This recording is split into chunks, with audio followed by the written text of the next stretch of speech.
le Dieu béni éternellement, source de toute sagesse et de toute intelligence, celui qui a créé les choses invisibles et les choses visibles, et qui, Seigneur Jésus, parfois tu sembles être tellement caché que parfois les hommes se rendent compte comme si tu n'existais pas. Mais ton prophète nous a rassurés que tu n'es pas un Dieu qui, après avoir créé, aurait perdu tout intérêt pour ta création et est resté un Dieu impersonnel, permettant à quiconque de faire n'importe quoi avec les créatures. Mais ton prophète nous a dit que tu es en plein milieu de ta création et c'est toi qui diriges les affaires des hommes jusqu'au jour. Amen. Nous bénissons ton nom pour cela et cela nous encourage et nous fortifie dans notre être intérieur, à savoir que tu es le maître des circonstances et des temps. Tout ce qui nous arrive, Seigneur, c'est toi qui les permets et c'est toi qui les ordonnes.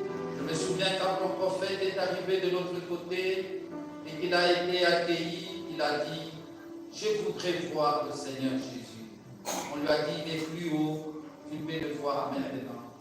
Et il a dit, j'aime le voir parce qu'il a été tout pour moi.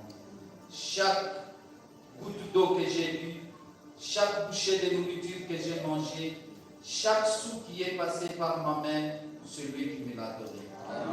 Et nous croyons, Seigneur, que c'est ce que tu fais aussi avec nous. Et c'est ainsi que nous sommes bénis ce soir pour te rendre notre culte à cause de tout ce que tu fais pour nous. Nous ne sommes rien, mais toi tu t'occupes de nous, jour et nuit, Seigneur Jésus, et à chaque instant, Père. Tu coordonnes les choses pour que les biens nous arrivent, et tu coordonnes les choses pour que nous soyons édifiés dans notre être intérieur, afin que nous ne puissions pas manquer d'être parmi ceux-là qui seront enlevés dans cet âge. Merci beaucoup pour cela, Seigneur. Ainsi, dispose-nous simplement. Toi, tu nous as créés, Seigneur. Tu as conçu chacun de tout ce que nous sommes et de tout ce que nous pouvons avoir. Toi, tu l'as conçu en toi-même. Même le goût, c'est toi qui l'as prédestiné. Même tout ce que nous pouvons avoir, Seigneur Jésus, c'est toi qui l'as prédestiné.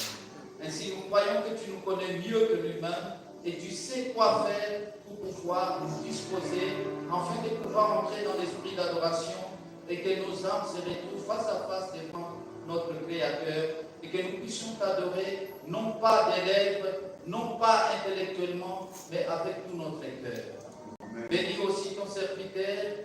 Je sais qu'il s'est démené, il s'est consacré pour que toi tu puisses l'utiliser comme cela. Et ton prophète nous a rassuré que le Saint-Esprit ne peut se mouvoir que dans un vase qui lui a été sanctifié et consacré pour lui. Laisse que, Seigneur, tu puisses l'utiliser encore ce soir, comme il en a été le dimanche, et que nos âmes puissent être édifiées et nos âmes puissent se réjouir.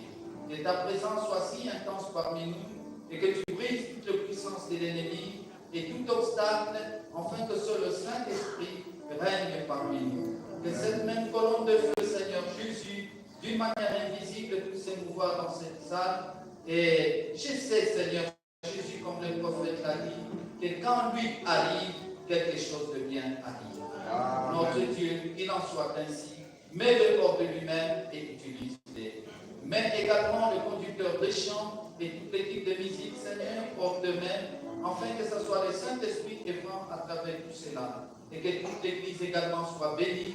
Et quand nous allons sortir, que chacun puisse sortir, non pas tel qu'il est venu, mais avec quelque chose de meilleur dans son cœur et dans son âme. Père puissant, je crois que tu le feras, alors que nous te consacrons notre culte, au nom du Seigneur Jésus-Christ.